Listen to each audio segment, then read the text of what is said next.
반갑습니다. 이원주 세무사입니다. 지금은 이번 시간은 71페이지입니다. 71페이지 기초분계 50선이에요. 가장 기초가 되는 이론과 시험에 잘 나오는 것들을 다 모아놨습니다. 굉장히 도움이 되실 거고, 막판 정리용이라든지 아니면 회계를 과거에 공부했는데 다시 시작했다 그런 분들한테 굉장히 도움이 되실 거고, 처음 보시는 분들도 이거 정리하면 뒤에 나올 본문이 쉬워지니까 한번 정리하고 넘어가겠습니다. 상품 10,000원을 현금 지급하고 구입했다. 현금은 대변으로 나가죠. 현금이 나갔으니까 대변에 현금 10,000원. 차변에는 상품이라는 자산이 증가. 상품 10,000원. 2번입니다. 업무용 PC 100만원을 보통예금으로 이체하고 구입했다. 보통예금이 대변으로 나가는 거죠. 대변에 보통예금 100만원. 차변에는 업무용 PC, 비품입니다. 비품 100만원. 업무용 PC, 업무용 냉장고, 업무용 세탁기, 업무용 에어컨 이런 거 전부 다 몽땅 그려서 다 합해서 비품이라고 하죠. 만약에 판매용이었다면 상품이었을 겁니다. 다음에 핵심 정리가 나옵니다. 외상으로 매출했을 때 상거래일 경우에는 매출 채권으로 분류합니다. 외상 매출금과 받으름을 합해서 매출 채권이라고 부르죠. 상거래가 아니라면 상거래가 아닌데 외상 매출했다. 그러면 미수금입니다. 상거래가 뭐냐면 상품, 제품 또는 원재료 같은 거 거래하는 거를 상거래라고 해요. 주된 영업활동에서 발생하는 거래, 상거래입니다. 그런데 주된 영업활동이 아니라 상품, 제품, 원재료 거래가 아니라 사용하고 있던 토지를 팔았다. 또는 사용하고 있던 PC를 중고로 팔았다. 그런 게 상거래가 아닌 경우에 외상일 때 미수금 또는 외상으로 샀을 때는 미지급금입니다. 매입 채무는 외상 매입금과 지급음을 합해서 부르는 말이에요. 그래서 외상으로 매입했을 때 상거래인 경우에는 외상 매입금 또는 지급음, 음으로 지급했으면 지급음이죠. 매입 채무라고 합해서 부릅니다. 이 정도 깊이 이해 안 하셔도 되고 분계를 보고 이해하시면 됩니다. 3번으로 가보겠습니다. 3번에 이런 말이 있습니다. 업무에 사용할 자동차 500만원을 외상으로 구입했다. 자동차를 구입했으니까 차변에는 차량 운반구입니다. 차량 운반구 500만원 외상으로 구입했으니까 외상 매입금이 아니냐라고 생각할 수 있는데 상거래가 아니에요. 상품, 제품, 원재료 거래가 아닙니다. 그럴 때는 미지급금입니다. 500만원 4번 보겠습니다. 상품 10만원을 구입하면서 대금은 1개월 후에 지급하기로 했다. 상품을 구입했어요. 그럼 차변에 상품이 들어오는 거죠. 상품. 자산의 증가니까 자산은 차변으로 들어오고요. 이거는 상품, 제품, 원재료, 상거래가 맞습니다. 상품거래. 그래서 대금은 1개월 후 지급하기로 했다. 말이 좋아서 1개월 후에 지급하는 거지. 외상이죠, 외상. 외상 매입금입니다. 외상 매입금. 상거래에서 외상 거래이기 때문에 외상 매입금을 적습니다. 5번. 업무용 건물 50만원을 외상으로 매입했다. 건물이라는 자산이 증가합니다. 차변에 건물 50만원. 대변에는 상거래 아니죠. 상거래는 상품, 제품, 원재료 거래. 상거래가 아니기 때문에 외상으로 매입했을 때는 미지급금. 미지급금 50만원. 아직 지급하지 않은 돈이라는 부채죠. 미지급금. 6번 상품 7만원을 구입하면서 어음을 지급했다. 일단 상품이 증가합니다. 차변에 들어오죠. 차변에 상품 7만원이고 어음을 지급했을 때는 지급어음 7만원. 상거래라서 그렇습니다. 상거래죠. 상품, 제품, 원재료 거래 상거래인데 상거래에서 어음 지급하고 샀다. 그러면 지급어음. 만약에 상거래가 아니었다면 건물을 샀다든지 그렇다면 어음을 지급했을지라도 미지급금입니다. 7번으로 가겠습니다. 7번 상품 4,000원을 현금 받고 매출하다. 현금이 들어왔죠. 차변에 현금 4,000원. 대변에는 상품 매출 적으면 됩니다. 상품 매출 4,000원. 상품 매출 이익이라는 계정 과목이 오는 것도 과거에 봤는데 그냥 편하게 전체 금액을 상품 매출로 적으면 돼요. 둘 다 맞는 분계입니다. 분계하는 방법이 다를 뿐입니다. 8번입니다.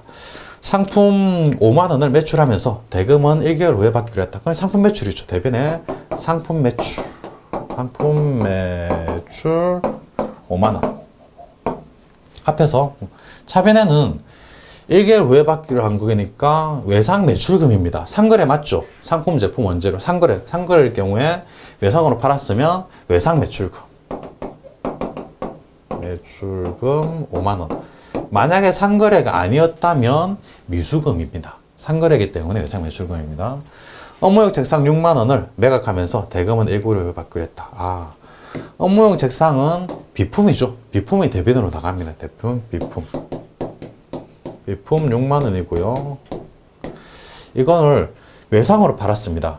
상거래가 아니죠. 상품 제품 원재료 아닙니다. 그러면 미수금입니다. 미수금 6만 원.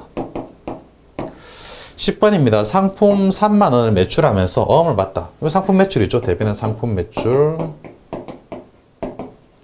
3만 원. 어음을 받았으니까 받을 어음 3만 원. 이것도 상거래이기 때문에 어음을 받아서 받을 어음이라는 계정감으로 사용하는 거고요. 상거래가 아니었다면 역시 미수금이에요. 73페이지 중간에 핵심적인 또 있습니다. 73페이지입니다. 자금의 차입과 대여. 지금 가장 중요한 핵심 정리를 계속 해나가는 겁니다. 자금의 차입과 대여. 차입은 빌린 거고 대여는 빌려준 겁니다. 대여 시 대여금. 이거는 받을 권리니까 채권입니다. 빌려줬으면 받아야 되겠죠. 차입 빌렸다는 겁니다. 빌렸으니까 갚아야 됩니다. 갚을 의무, 채무, 갚을 의무, 부채입니다. 갚아야 되니까 차입금입니다. 1년을 기준으로 1년 이내에 갚는다. 그러면 단기자가 들어갑니다. 1년 넘어간다. 그러면 장기입니다. 대여금에서 빌려준 거에서는 이자 수익이 발생하겠죠. 빌린 거에서는 이자를 지급해야 되니까 이자 비용이 발생합니다. 천천히 보시기 바랍니다. 의외로 이자 수익과 이자 비용을 헷갈리는 경우가 많습니다. 대여금에서는 이자 비용인가요? 이자 수익인가요? 빌려줬으니까 이자 수익. 차입금에는 빌렸으니까 이자 비용. 11번 보겠습니다. 은행에서 10,000원을 차입하고 보통예금에 입금했다. 일단 보통예금에 들어옵니다. 차변에 보통예금이라는 자산의 증가죠. 10,000원인데 빌렸으니까 차입금이죠. 1년 이내입니다. 단기 차입금입니다. 단기 차입금 10,000원 이렇게 되는 거죠. 12번입니다. 단기 차입한 5,000원을 이자 500원과 함께 보통예금에서 지급했다. 5,000원과 500원을 같이 지급해요. 대변에 보통예금이 나갑니다. 보통예금 5,500원. 차변에는 단기 차입금이 감소하는 거죠. 갚았으니까 감소하겠죠. 차변에 단기 차입금 5,000원이 줄어들었고요. 500원이 이자 비용이 발생한 겁니다. 이자 비용. 비용은 차변에 쓰는 거죠. 이자 비용. 이렇게 쓰는 거예요. 합계 5,500원.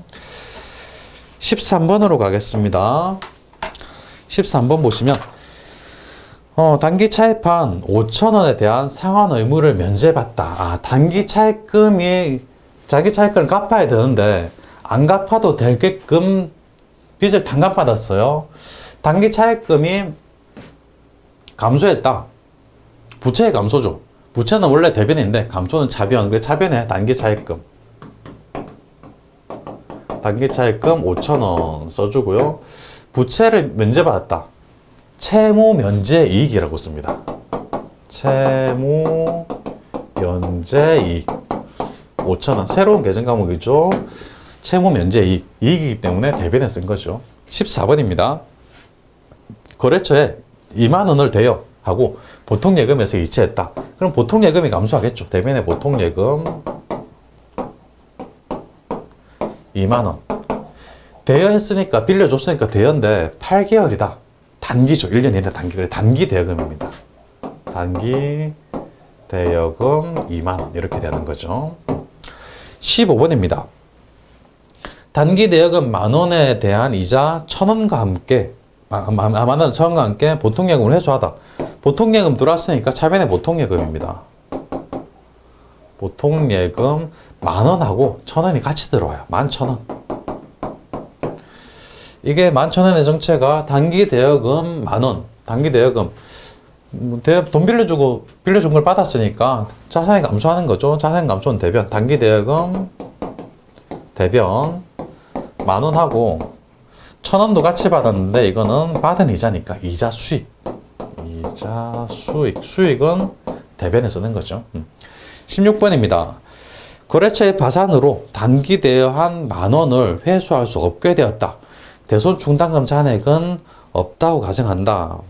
그러면 이게 돈을 못 받았다, 떼었다 이런 의미죠. 일단 단기 대여한 10,000원이 없어져 버립니다. 자산이 감소니까 대변에 씁니다. 대변에 단기 대여금. 단기 대여금 10,000원이고요. 과로에 대손 충당금 잔액은 없다. 이거는 나중에 본문에 가서 열심히 배우기로 하고요.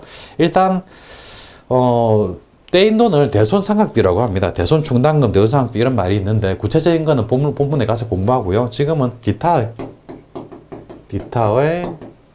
대손 상각비 10,000원 이렇게 쓴다는 것만 한번 보고 넘어가시기 바랍니다. 구체적인 거는 본문에 가서 열심히 공부하기로 하고요. 그 다음에 선수금과 선급금이 나옵니다. 이건 계약금에 관한 거예요. 계약금. 매입 계약 시 지급하는 계약금을 선급금이라고 합니다. 미리 준 돈이 선급금이다. 일종의 자산이에요. 미리 줬으니까 내가 뭔가 받을 게 생기겠지. 자산인 겁니다. 매출 계약 시 미리 받은 계약금을 선수금이라고 해요. 미리 받았으니까 뭔가를 받으면 해줘야 되겠다라는 부담이 생겨요. 부담이니까 부채죠, 부채.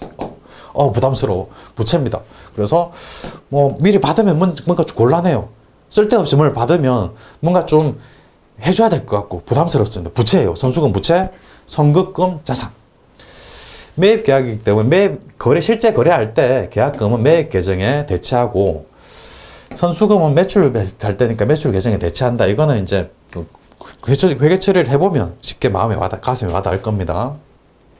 선급금을 지급하면 추후에 자산 등을 받을 권리가 발생하므로 이거는 자산입니다. 받을 권리가 있기 때문에 자산이고, 선수금을 받으면 미리 받았다. 부담스러워요. 부채입니다. 지급할 의무가 발생하므로 부채에 해당해요. 잘 구분하시기 바랍니다. 75페이지로 가가지고 분개를 한번 해보겠습니다. 17번입니다.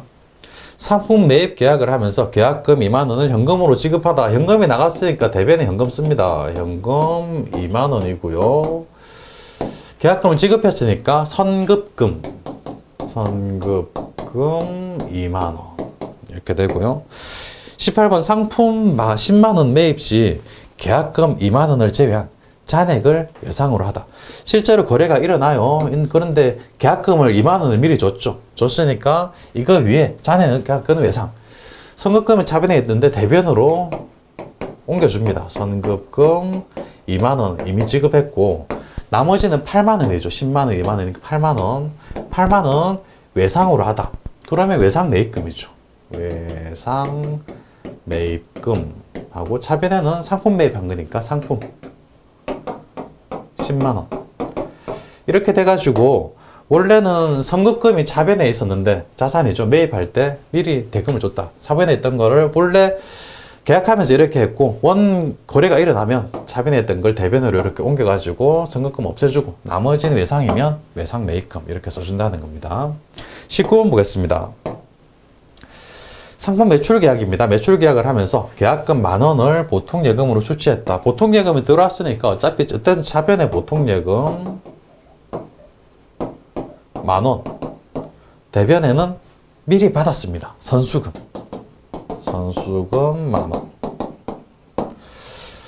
20번 상품 50,000원 매출 시 계약금 10,000원을 제외한 잔액을 외상으로 하다.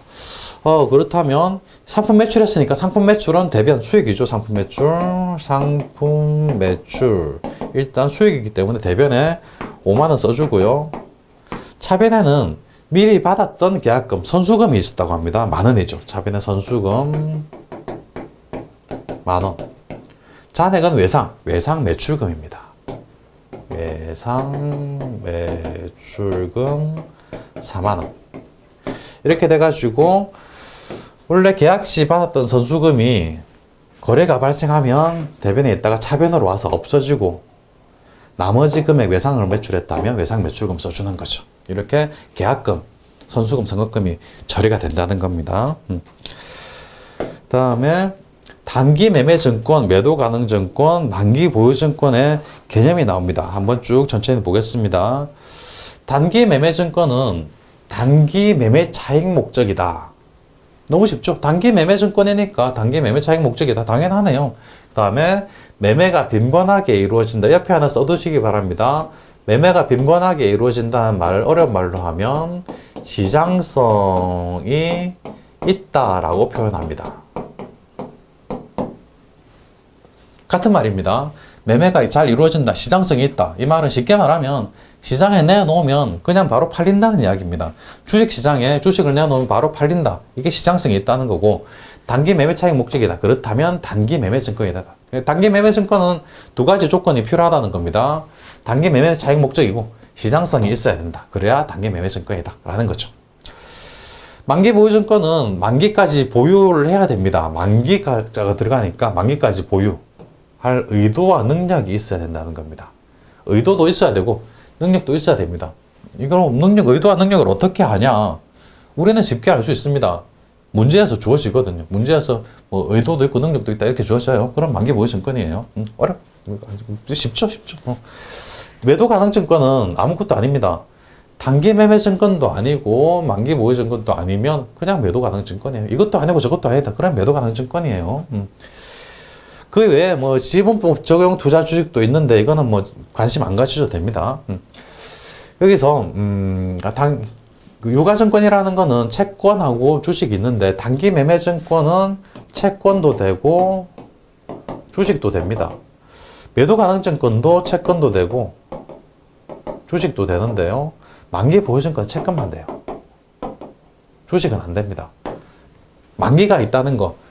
주식은 만기가 없어요. 주식은 뭐 언제 어디서라도 언제까지라도 보유할 수 있습니다. 근데 채권은 딱 만기까지만 보유할 수 있어요. 그래서 만기 매매 증권과 매도 가능 증권은 단기 매매 증권과 매도 가능 증권은 채무 증권, 지보 증권, 채권도 되고 주식도 됩니다. 그런데 만기 보유 증권은 채무 증권, 채권만 된다는 거.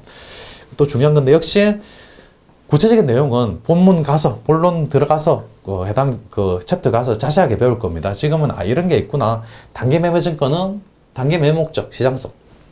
만기 보유 증권은 만기까지 보유할 의도와 능력. 이것도 아니고 저것도 아니면 매도 가능 증권. 그것만 하시면 됩니다. 분개를 해보겠습니다. 21번입니다. 단기 매매 차익 목적으로 시장성 있는 주식 2만 원을 현금으로 구입했다. 그럼 현금이 나갔네요. 대변의 현금. 2만 원 하고 차변에는 단기 매매 증권입니다. 단기 매매 증권 2만 원. 뭐 줄여서 단매증이라고 하죠. 22번입니다. 2만 원에 구입한 단기 매매 증권의 기말 평가액이 22,000원으로 상승했다. 기말에 보니까 2만 원 주고 샀는데 이게 22,000원이 됐구나. 2,000원이 증가했어요. 평가이익입니다. 단기 매매증권 평가이익 단매증이라고 쓰겠습니다. 단매증 평가이익 2,000원 증가했죠. 이만큼 단기 매매증권 가격도 증가시켜줍니다. 차빈의 단기 매매증권. 단기 매매증권 2,000원 증가. 그래서 원래 처음에 2만 원 주고 샀는데 2,000원이 올라가지고 기말에 보니까 22,000원이 되더라. 2만 원 더하기 2,000원 하면 22,000원이 되죠. 22,000원이라고 표시를 해주는 겁니다. 그리고 평가이익, 이익은 일종의 수익이기 때문에 수익은 대변, 평가이익입니다. 23번입니다. 2만 원에 구입한 단기 매매증권의 기말평가액이 17,000원으로 하락했다. 떨어졌네요. 떨어졌으면 떨어진 것도 표시해 줘야죠. 단기 매매증권 평가 손실입니다. 단매증 평가 손실. 단매증 평가 손실. 3,000원 떨어졌네요. 3,000원. 대변에는 단기 매매증권 가액을 감소시켜 줘야 되는데 자산의 감소는 대변이죠. 그래서 대변에 단기 매매증권, 단기 매매증권 3,000원 이렇게 표시해 주는 거죠. 쉽죠? 어렵지 않으시죠? 오케이. 24번입니다. 장부 금액 2만 원인 단기 매매증권을 현금 3만 원에 처분했다. 돈 받고 팔았다는 이야기입니다. 처분했다는 말. 일단 현금이 3만 원 들어옵니다. 차변에 현금 3만 원. 대변에는 단기 매매 증권이 장부금액 그대로 대변으로 나가죠. 대변에 단기 매매 증권. 단기 매매 증권 2만 원.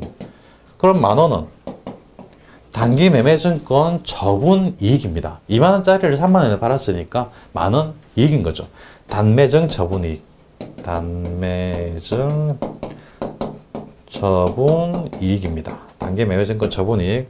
단기 투자 자산 처분 이익이라고 해도 괜찮습니다. 단기 매매 증권이니까 단기 매매 증권 처분 이익이라고 쓰겠습니다. 25번으로 가겠습니다. 25번 만기 보유 목적으로 채권 3만 원을 보통 예금을 지급하고 취득했다. 그렇다면 보통 예금이 대변으로 나가고요. 3만 원 나가고 이거는 만기 보유 증권이구나. 만기 보유 증권 3만 원 이렇게 분개하면 됩니다. 26번 만기 보유 증권에서 발생한 이자 수익 1,000원을 보통 예금으로 수령했다. 그럼 보통 예금이 증가한 거죠. 차변의 보통 예금입니다. 보통 예금 1,000원이고요. 이거는 이자 수익이 되구나. 1,000원. 이자 수익, 수익은 대변, 이자 수익. 27번입니다. 장기 투자 목적으로 주식 9만 원을 당좌 예금을 지급하고 취득하였다. 대변에 당좌 예금 나가는 거죠. 당좌 예금 9만 원. 차변에는 장기 투자 목적인 경우에는 매도 가능 증권입니다. 매도 가능 증권 9만 원. 그리고 일단 주식이죠. 만기 보유 증권은 주식을 쓸 수 없습니다. 채권만 해당이 된다고 했죠. 장기 투자 목적 주식, 매도 가능 증권. 28번 매도 가능 증권에서 발생한 배당금 2,000원을 당좌 예금으로 수령했다. 그럼 당좌 예금이 증가하겠네요. 당좌 예금 2,000원. 이거는 배당금이니까 배당금 수익. 배당금 수익 2,000원. 이렇게 분개하면 되는 거죠. 어렵지 않으시죠? 이번 시간 여기까지 하고요. 다음 시간에 임차료 임대로 들어가겠습니다. 수고하셨습니다.